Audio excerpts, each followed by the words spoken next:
I'm neither pessimistic nor optimistic. I just say this is what we have, and it is terrible.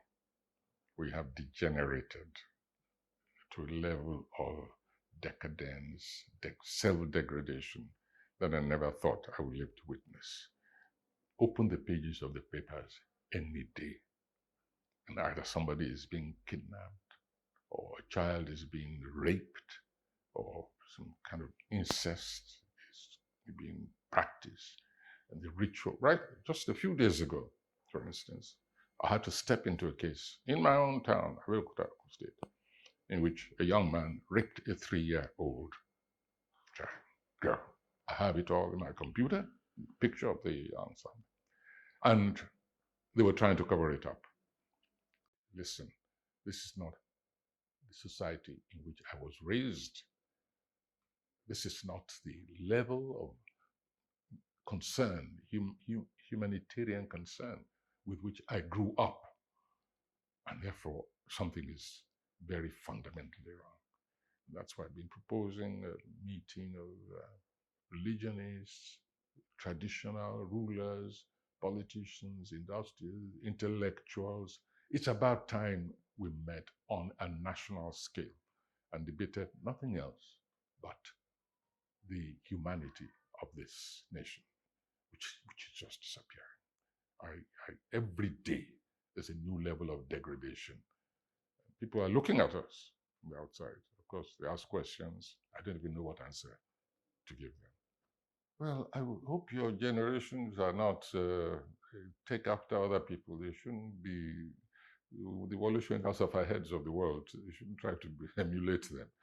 But I meet also. I must always stress this, when I go off on the tangent, the negative.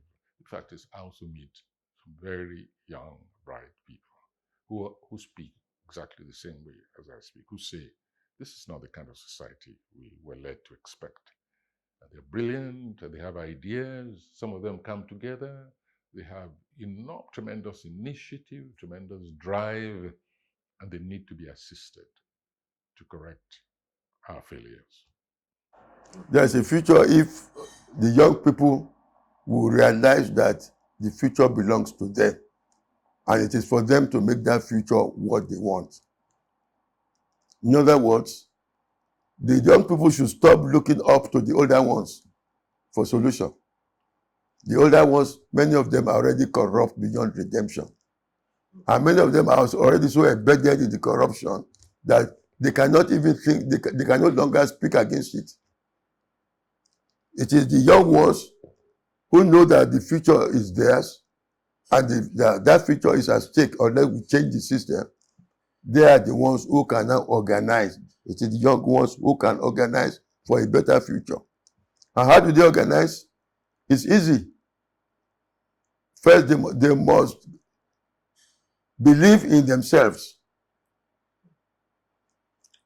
They must believe in themselves. People like Awolowo, when they organize action group when they are 30s.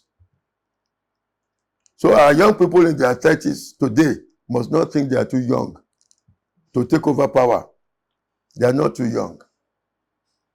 And demography is on their side. If we look at the figures of registered voters in the last election, fully more than 60% of those registered to vote were under 30. So, in terms of the voting population, people from 50 and above, from 50 and below, are more than 80%. So you can ignore the older ones. I think the young people now should organize. We need new political organizations, new political movements of young people with a vision, young people who can dream dreams of what they want Nigeria to be, dreams of a greater Nigeria, of a greater Africa, and begin to organize and to mobilize. So that is what I think can save this country. And the first thing is that they must begin to learn to protest bad governance. Protesting bad governance is part of democracy. Just sitting idle and complaining in your bedroom or your sitting room It's not democracy. You are not promoting democracy that way.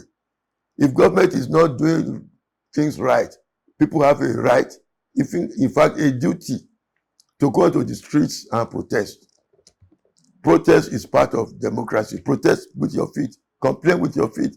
Work to let those in power know that you are not satisfied. If all the young people today, if all the unemployed youths today march onto the streets of our nation, Nigeria will collapse. Because there are so many unemployed youths just going around the country unemployed. If the few employed ones can organize them and mobilize them, march them to the National Assembly and say, you senators, how much is each of you earning? Each of you is earning more than 1,000 workers put together.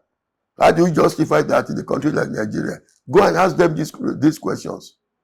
If young people can do that kind of organization, Nigeria will begin to change.